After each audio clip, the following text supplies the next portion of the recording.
When you announced that you were running for vice president, you went to the top. You were very close to Jesus Cudero already.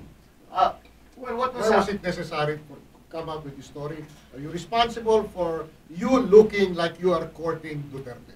No, well, I was in a sense. Totoo yun. I was courting Duterte because at that time he wasn't running.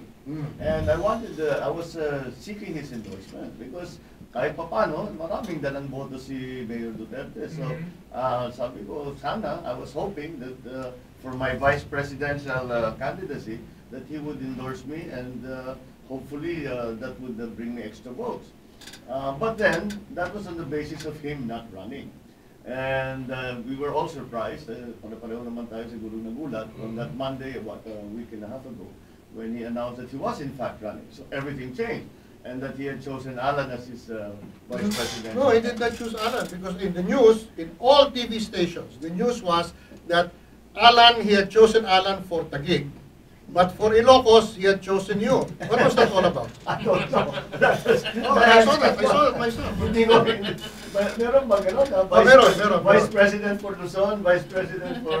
No, I mean to say, they had to concede that the North is entirely yours. Well, yes. And that Alan really has a grip on Taguig. That was, I suppose, the political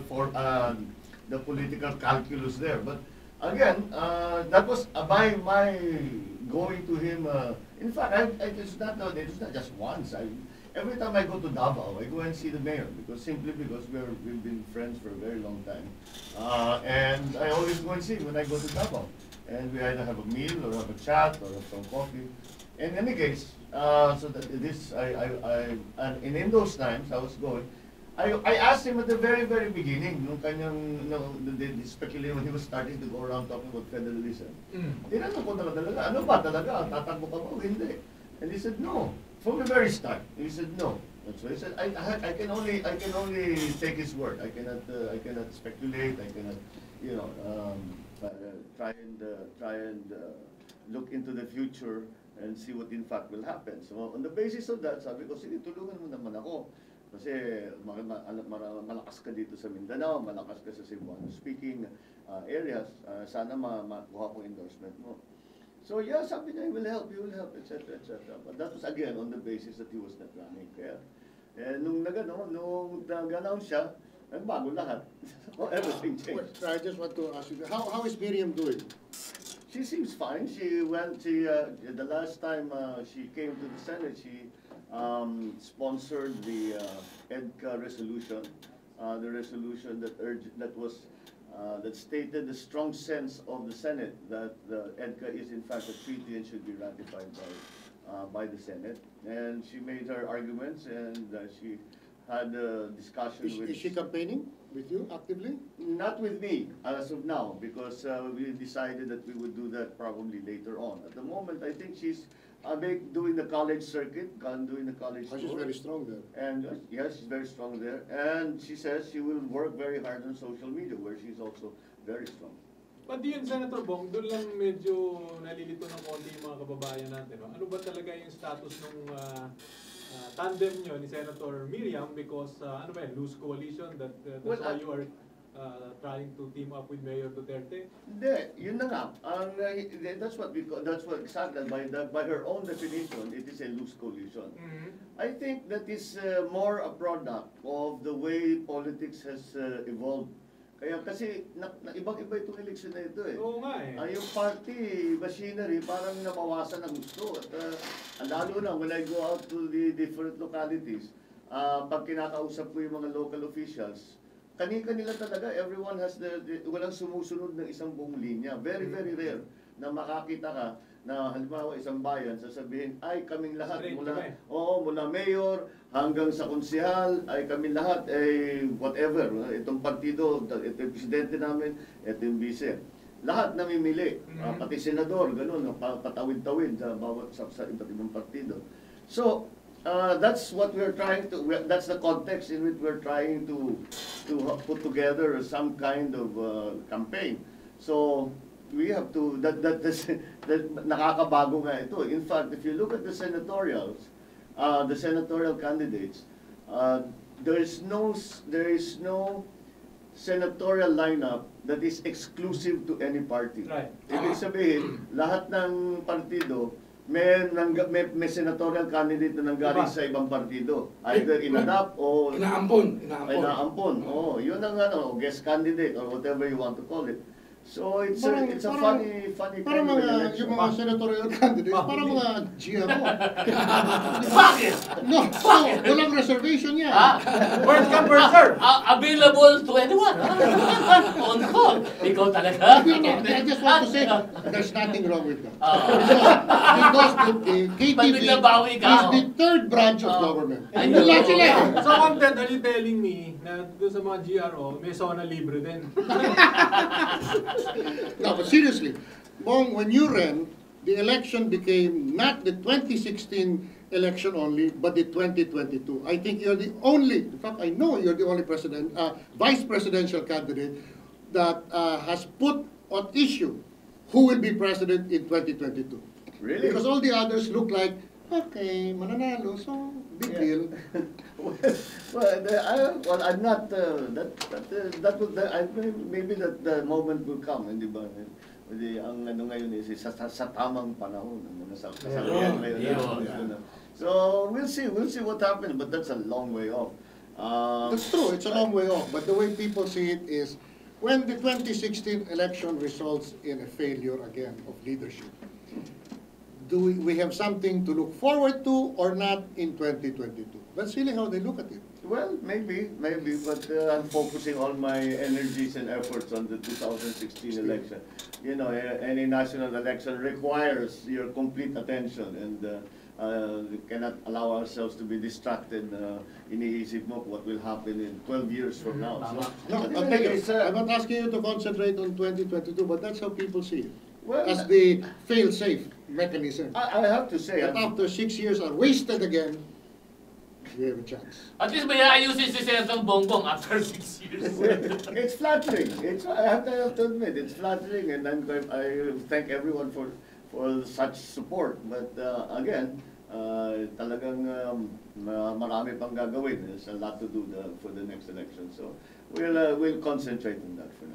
Senator Bong, basahin muna natin yung mga text para kay Senator Bong. Ang dami na dito, umuulan na dito. Sabi nitong si 7394, Jakbet Bongbong versus Bicol Express. Bongbong pa din, sabi ni Pepala. Magandang resulta. Oo, galing kay Danny ng Quezon City, Marcos pa din. Galing naman kay 0523. Senator Bongbong, good morning. Kung loloobin ng pagkakataon na ikaw ay mahalal na ikalawang Pangulo, ano po ang nais ninyong hawakang ahensya o departamento Nice. ng ating gobyerno at bakit? Kasi di ba ang Vice President, traditionally binibigyan ng posisyon sa cabinet mo? Usually housing. Usually, napupuntahan si. But if given the choice, pag tinitingnan ko problema ng bansa, trabaho ang isang pinakamalaking problema. Job generation, Senator Job Bong. generation. So I think Labor. Dole would be a very satisfying Wow. piece of work. Mahirap Dahil yan, ha? Hindi lamang sa job generation, kundi sa protection ng ating laborers and workers, pati na sa sa pagtulong sa ating OFWs. We are always saying how they are the new heroes, sila mga bagong bayani. Tapos we treat them so shabbily in many ways. Never mind this lagbala. It's in many other ways. In the recruitment process, in the training process, all of that. Kailangan talaga nila ng proteksyon natin. So, I think that is something that there's a lot that can be done.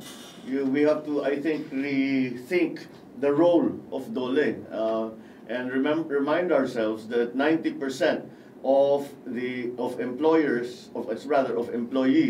are in the private sector, and that's why we should see the government as a parang support para tulungan lang, ano? para ihanda ang ating mga workforce para na makapasok na sa magandang trabaho. Kayo lang yata, Senator Bong, ang unang-unang kandidato at magiging Vice President na pumili ng departamento na napakaliit ang budget.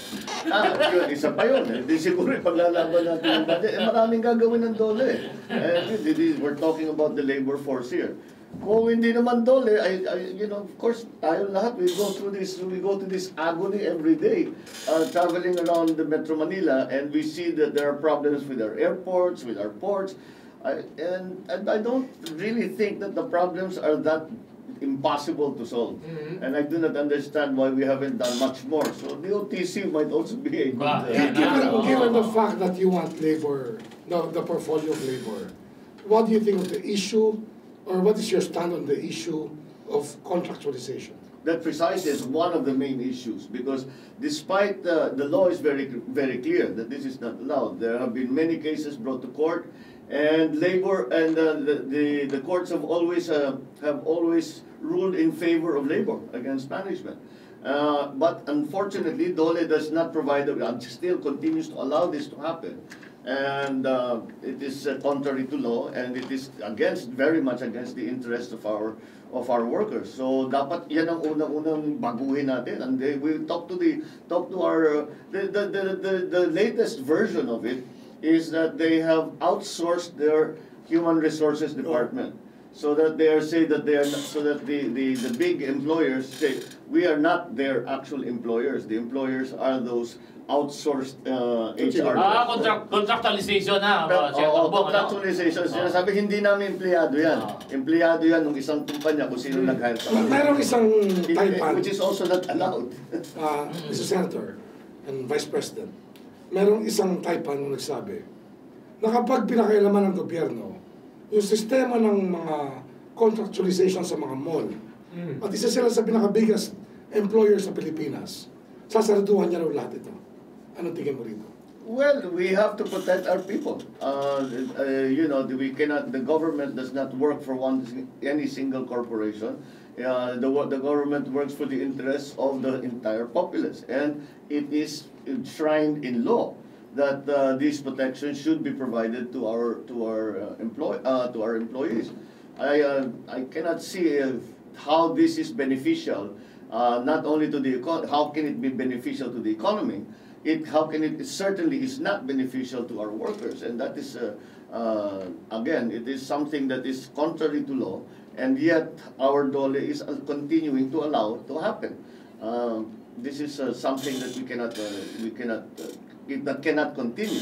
Kawawa naman masyado ang ating mga workers. Sabi nga ni Warren Buffett, the only way to get even richer in this world is to make sure your employees are well paid and have regular jobs. Hindi nabasa ng mga employer sa Pilipinas yun. Pero bago natin ituloy yan, kailangan mo na, Senator Bong, pasensya na, kailangan muna kami kumita, ha? Kaya mag-break po muna tayo. Ang oras po natin, alas 9:28 ng umaga.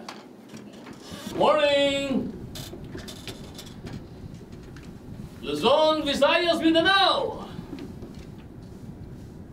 Andito na naman po ang inyong programang executive session. Siyempre, kasama po natin mga karambulista, si Paring Ed Javier, si Congressman Boyeng Rimulya, si Congressman Tenny Boy Locsin, ako po si Atty. Dodo Dulay. At siyempre, meron po tayong live studio guest, walang iba, kundi ang ating Vice Presidential Candidate, si Senator Bongbong Marcos. Good morning, Senator Bongbong. Good morning ulit. Good morning sa inyo. Senator Bongbong, medyo ibabatuhan ko na kayo ng tanong dito kasi parang kayo yata ang paborito talaga ni Pinoy. Sinasabi niya na dapat daw basahin niyo daw yata yung... hindi naman sinabi yung pangalan niyo, pero wala namang iba yun to, kundi kayo. Sinabi niyo dapat daw yata basahin niyo yung kanyang librong The Aquino Legacy para daw malaman ninyo kung ano daw yung dapat ninyong ipag-apologize. Anong masasabi niyo, Senator Bong? Di, babasahin ko yung libro niya. Makakunawahan kung ano ba talaga ang kanyang tinutukoy. Again, yes, tama ka yung pagkasabi mo, akong paborito these days, but I don't know why. Para namang ang attention ay binibigay niya sa kaya flattering actually in a way. Dahil ang attention na binibigay sa akin, para akong presidential candidate. Sabi ko na Pero ikaw, Senator Bong, mabaliktad naman. Kasi lagi ikaw ang pinapagdadaan na dapat ka mag-apologize. From your point of view, should Pinoy also apologize for something? He can maybe if he feel if talagang sa tapat siya na meron siyang pagkukulang o pagkakamali bilang Pangulo, then he should apologize for those things. But that is, you know, all of these things are fine. This is good for discussion and all that. But I think what people are looking for are not about these issues. People are looking for answers to why is the drug problem in the country getting so bad? Why are prices of commodities so high? Why can't I get a job? Why is the poverty level continuing why the people in poverty maintains? We are spending billions and billions and billions, nothing changes. Why is the K-12 not being implemented properly? Why is there no agricultural policy in this country? These are the questions that people ask. Anong mangyayari sa amin? Why, Bongbong, is the Philippines, which was the strongest military power in Southeast Asia in your father's time, now widely and universally regarded as the weakest country in the world? And why has it happened that recently that what has never happened in Philippine history has begun to happen now, that we are losing territory to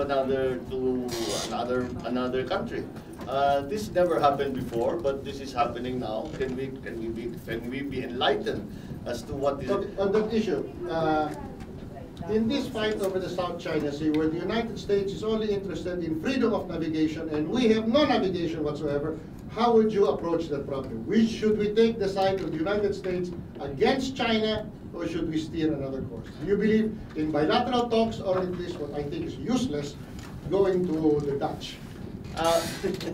Well, no, I think first of all, the American interests are clear. They just want to have forward bases here in the Pacific, in the West Philippine Sea, in the South China Sea, and that is their interest. No, we should not take the American side. Neither should we take the Chinese side. We should take the Philippine side.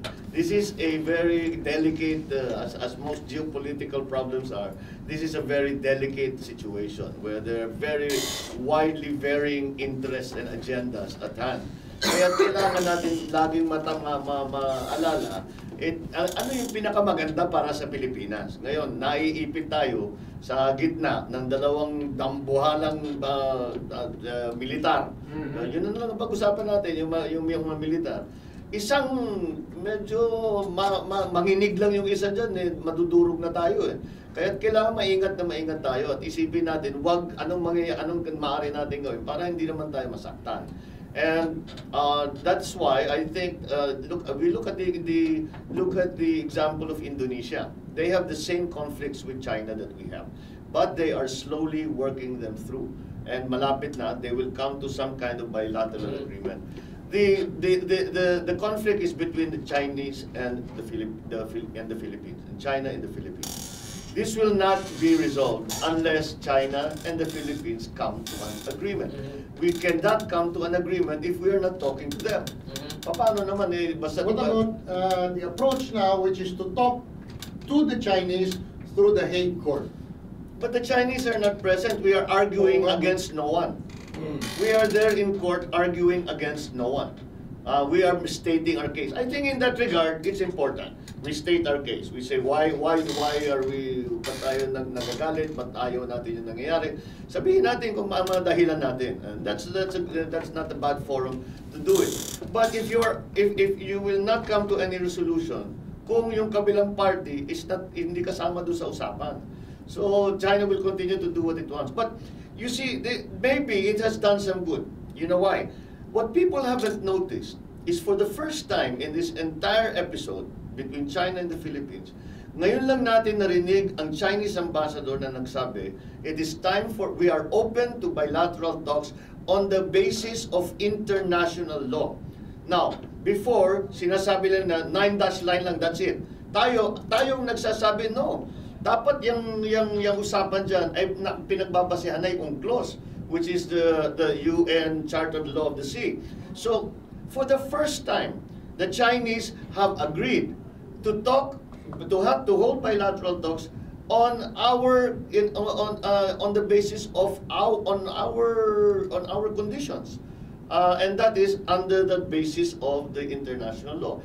And I do not know why we have not taken advantage of this. So sa tito, Senator Bong, dapat pagsamantalahan na ito na yung pagkakataon na bukod doon sa kinaso natin, sa China, siguro dapat din, meron din kumbaga parang backdoor negotiation. Huwag din yung Ganun ba? backdoor, pare. May That's why what Regalo delikado yung No, backdoor. seriously, we have Face to to face. We have to give Noy credit for this. He played hardball with the Chinese using the American ball, which the Americans did not even give him. But he played it. And now the Chinese president says, I want to come back to the Philippines. I guess to talk. Pretty good. That I have to give that to Noy. But that we bring them to the table. They had never left the table. No, we started this. We stepped out of the table. We started this. We started this confrontational policy towards China. Maybe it was necessary, maybe not. Maybe successful, maybe not. But we started this. Now, let's end it. How do we end this? Ano ba talaga gusto natin? Have we ever told the Chinese what we want? Do we know what we want? Is there in fact a foreign policy that we are following? We're saying, no, ang habol namin ay ganito, ganito na.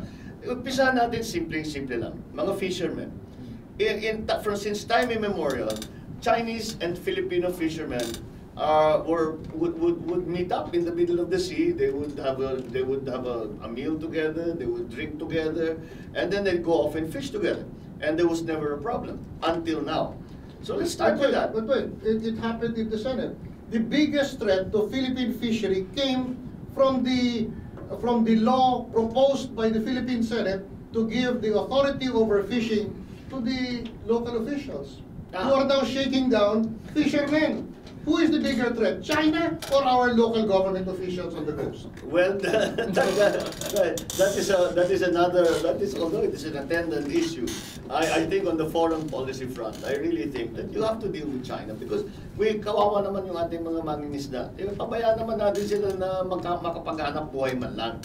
So, and I think that we, as a small baby step, you start with little step. As a small step, we can pag-usapan muna natin yung mga fisherman natin. Okay, your independent stance here reminds people, huh? There will be, Inquirer will bring it up again. It reminds me of the Marcoses, who in the confrontation between Red China and the United States, Ferdinand Marcos decided to go to Beijing. Oh yes, that was nagalit yung Amerikano sa father ko noon. Pero paano naman? You want to be a good neighbor. I turn on my radio in Ilocos Norte when I hear Chinese stations. I don't hear Ilocano. Maybe 3 Ilocano stations and 5 Chinese stations. Ganun sila kalapit. On a good day, you can see the ships coming in from China. So. And it is an enormous economy with an enormously very quickly growing military.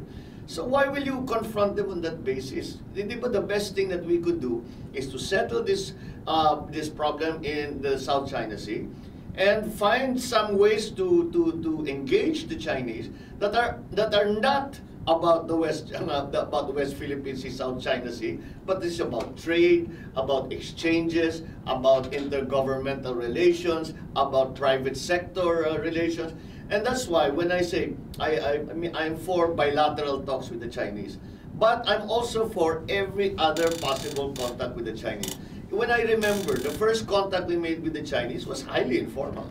It was not something that the DFA sent a letter to Premier Chou En-lai, who was foreign minister at the time, saying we would like to come. It wasn't like that at all. It was from Chinese businessmen who knew somebody, who might know somebody. Actually, Bongbong, it was my father. Exactly. I was getting a critic of your father, and yet, at that time, 1967, the Vietnam War was raging. Your father said, okay, under American pressure, we will send a presence to Vietnam, but it will not be combat. Still, the Chinese said, it's a presence. At that time, we had a rice shortage. The only one who could go would be a private businessman, publisher. My father went to China, and they talked informally. Your father and my father had a very interesting relationship. No, they seem to have, as far as I can remember, they had a great deal of respect for each other. And no matter what your father wrote against or criticizing or taking my father to task, he would still regard him as a friend, and they would still discuss important weighty issues. Your dad offered my dad to be defense secretary after my dad's successful defense with Pepe Jokno on the Haruta level. But my dad said to your father, You want me to be defense secretary? Number one, I cannot march because I have gout. Number two, I will be signing the warrants of arrest of your enemies. Maybe that was the plan. Pero, These are two very clever people we're talking about. pero maiba lang po ako, Senator Bong, ano? Dahil ito, nagkaroon lang po tayo ng APEC, ano? At nakakatawa po dahil yung pong pinaka-lugar na pinagdausan noong APEC na pinagbayabang natin kung ilang taon sinasabi natin, doon po ginawa doon sa gusali na ipinatayo nung panahon ng inyong mga magulang. Ano po masasabi nyo? Siyempre very proud kami na masabi na meron tayong naitayo, meron tayong lugar, kagaya ng PICC, na pwede natin ipagmalaki. Kahit isipin ninyo, 21 heads of state, lahat ng buong mundo, lahat ng mata ng buong mundo na sa atin. Hindi ang ganda ng pagpatakbo ng APEC, hindi nagka-problema, no security threat, with all of what is happening in Paris, with all that was happening in Brussels, hindi naman tayo naapektuhan, meron din tayong presence dito. So go Philippines, time to shine. That was really my approach to it. Nalimutan ko, sinong arkitekto ba ng PICC? Kala, fishing ka! Sino ba yun? Fishing ka! Leandro, fishing ka! Leandro! Pero bago yan, Senator Bong, kailangan po tayong medyo kumita muna po. Kaya medyo magbe-break po muna tayo. Luzon, Visayas, Mindanao, nagbabalik na naman po ang inyong programang Executive Session. Ito po si Attorney Dodo Dulay. Siyempre, kasama po natin ang ating mga karabulista. Morning, babalik po ang last segment ng ating programang Executive Session. Ako po si Attorney Dodo Dulay. Kasama po natin si Congressman Tede Boy Locsin, Congressman Boy Rimulya, at si Paring Ed Rivera. At siyempre, ang aming guest of honor, walang iba, kundi si Senator Bongbong Marcos. Senator Bong, good morning ulit. Magandang umaga sa inyo. Basa muna, Paring Ed, dahil pupunan tayo ng text para dito kay Senator Bongbong. Ang dami ng supporter. Galing kay 8568, Senator Bongbong, di ba mas malaki ang may tutulong nyo bilang senador kaysa maging vice presidente na spare tire lang kayo from day?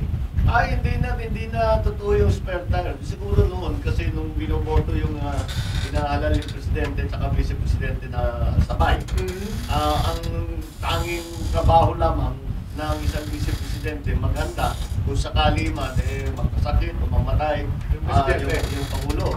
So that's still one of the functions of the Vice President, and that is why malakas naman ang loob ko dahil sinasabi ko bilang kung mangyari man yun, siguro sa karanasan ng dinaanan ko, marami na akong dinaanan. Naging congressman na ako, naging government na ako. So in all aspects, except the judiciary, and all aspects of government, I have some experience in. So in that regard, I still feel that I still feel confident. But because of our system now, na naghihinihiwalay, mas marami. It is not a president in waiting job anymore.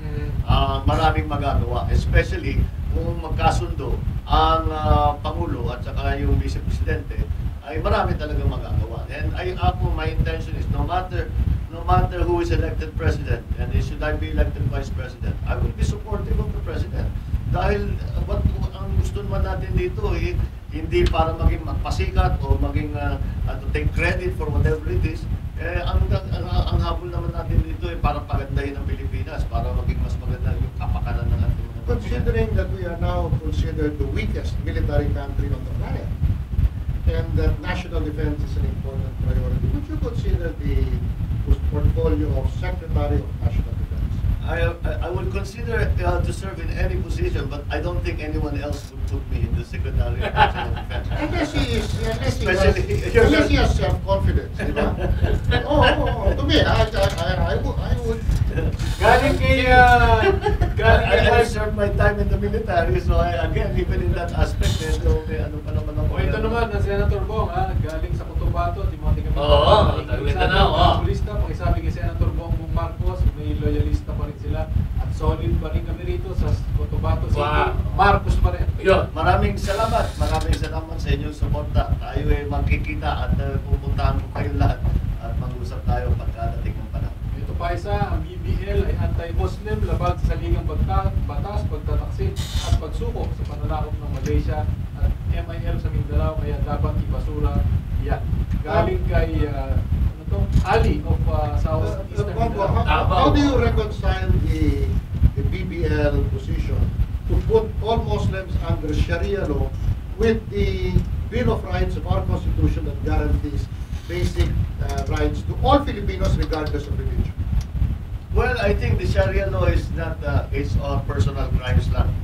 It's applicable only to personal crimes and only to the followers of the Muslim faith.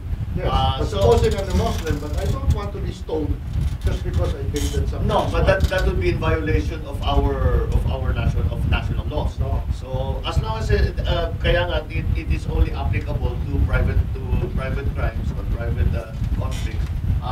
And in the end, it comes down to we looked at it yung sinusulat ka namin yung substitute bill. What in fact has been the experience of the Sharia courts in ARM. Nagbabato ng bakla. Hindi, And, totoo yan.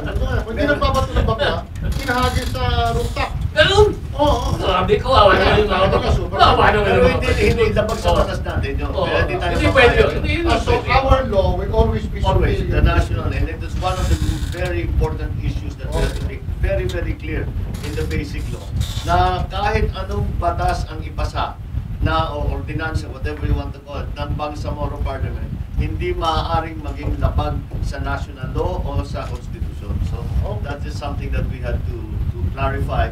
It wasn't as clear as it could have been in the original draft. We made it very, very clear in this. Pero Senator Bong, And that is for the LGTB. For the thank you very much.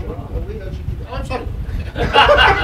Bakit yan? Tanong mo, bakit? Senator Bong, na para lang klaro, meron pa tayo ilang minutong natitira, ano ba talaga ang plano ninyo para makatulong sa ating mga kababayan kung sakasakaling kayo ang mapipili ng mga kababayan natin na maging pangalawang Pangulo sa 2016?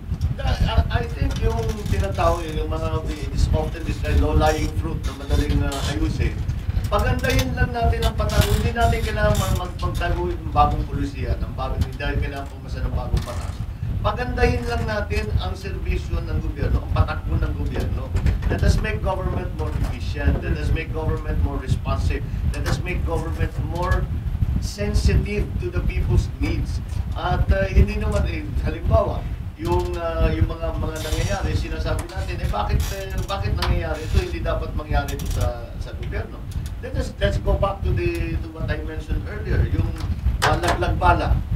How can Ang dali-dali naman yan. Ang dali-dali na yun. Pero have you heard one person in government say, we are sorry, we will investigate this, and anybody who is found to be involved in this will be charged, and if they are guilty, they will be punished. Sabi naman, We are talking about only one bullet. Why couldn't the government have said, anybody copy the bullet, proceeds to his flight. We keep the hindi bullet. pwede kasi sabi na ni Presidente Pinoy, Pinalalaki lang. tatlo lang naman yan, ano, mga 34 million, tatlo lang yan nahuli. Balik na naman Masyado nyo pinalalaki, yun ang sinasabi ni Pinoy. Yun ang, Oo. pero yun na nga, the accountability is completely gone. Di balik lang natin yun. Sa halimbawa, agricultural policy, let the NFA continue to do what they were supposed to do, which is to equalize the prices of rice and corn sa umpisa, now of all commodities, throughout the harvest season and throughout the dry season. Let the DA come up with an economic and agricultural policy that will bring us back to be at least self-sufficient, if not an actual exporter. This does not require anything new, but it requires a different application of government towards the services and the requirements and the needs of people. In other words, you want a government that does the job the law says it should do. That's exactly right. Mahirap yan. Mahirap po sa mahirap, pero yan ang kailangan natin gawin. At parang wala nang serbisyo ang government eh. Tapos halimbawa, we're always hearing ang galing-galing ng growth. 7%, 6%, whatever it is, highest in Asia, highest in... But our unemployment rate is still very high. Our poverty rate is still very high. What's happening? Kung maraming kayamanan pumapasok sa Pilipinas, the government has to take an active role in the distribution of wealth para pababain yan. Hindi yung Yumayaman palalo. yung napag-aralan natin sa eskwelahan sa economics, the trickle-down theory. Over the years, it has been proven na hindi nagti-trickle down ang kayamanan by its own by itself. Kailangan ang gobyerno maglagay ng sistema para pababain yung kayamanan na yan. Eh hindi natin ginagawa yun. So, but that is not, I'm not proposing a new function of government. It's already the function of government, but it's something that government over the years has been negligent. Nakalimutan. You like a government that governs. Well, yes, that is always been my... Bongted, Super naman yan. Isa to us. Bongted, yung sagot ni Senator Bongbong, parang nagkamali siya. Kasi dapat yung mga sagot na yun, doon siya doon sa kabilang istasyon, yung pang-presidensya, Paul. Diba? Kasi vice president eh. Kasi pag pinakikinggan mo yung mga ganun, parang wala pa eh. He was more than the presidential boss. Ha? Mas marami siyang alam. Mas marami pa alam si Senator Bongbong eh. Just objectively, I think, frankly, you and Mar, I don't like some of Mar's solutions. He likes to depend on businessmen who are really a big problem. They're not very smart. Business is by itself.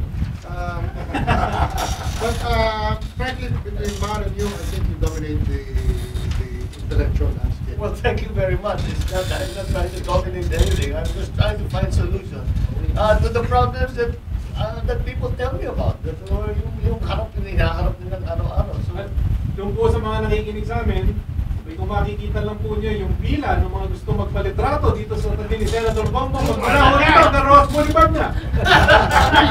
Sobrang dami ng pila. Excuse me. They want to take a picture with me. Ayun! sabi ko Mali tayo. Kay content pala. They just ignored me. From 1216, good morning. Basta kami, Marcos pa rin. Maraming salamat. Angie, na wait. Nako, maraming salamat at hindi kayo nakakalimot. Saan to? Sa Cebu, sa Visayas, Ormoc City. Oh. Good morning, Senator Bongbong. From Ormoc, solid kami dito. Sana talaga manalo ka. Ay, maraming salamat sa tulong nyo. Bakit hindi? At palagay ko naman na may suporta tayo at maganda naman ang response sa pag-iikot ko. Maraming salamat sa mga support. Oh boys, tayo medyo mag-overtime na tayo. Pagbigyan muna natin si Senator Bongbong na magbigay ng kanyang panguling mensahe sa lahat ng mga kababayan natin sa buong Pilipinas na nakikinig sa programa Executive Session sa Luzon, Visayas at Mindanao. Senator Bongbong, the floor is yours. Maraming salamat. Maraming salamat sa nabigyan ako ng pagkakataon na masagot ang inyong mga tanong. Marami tayong napag-usapan ditong issue. Ngunit sa palagay ko, ang pundasyon nitong lahat ay ibalik natin ang pagkakaisa ng Pilipino. Huwag tayong pumapayag na alang-alang lamang sa politika ay pinag-aaway-away tayo. May tabi na natin yung pagpapamumulitika pagkatapos ng halalan at magkaisa ulit tayo at tayong mga Pilipino ay magtulungan at magmahalan na maramdaman natin ulit ang progreso ng ating minamahal na Pilipinas. Maraming salamat sa inyong lahat. Magandang umaga. Thank you, Senator.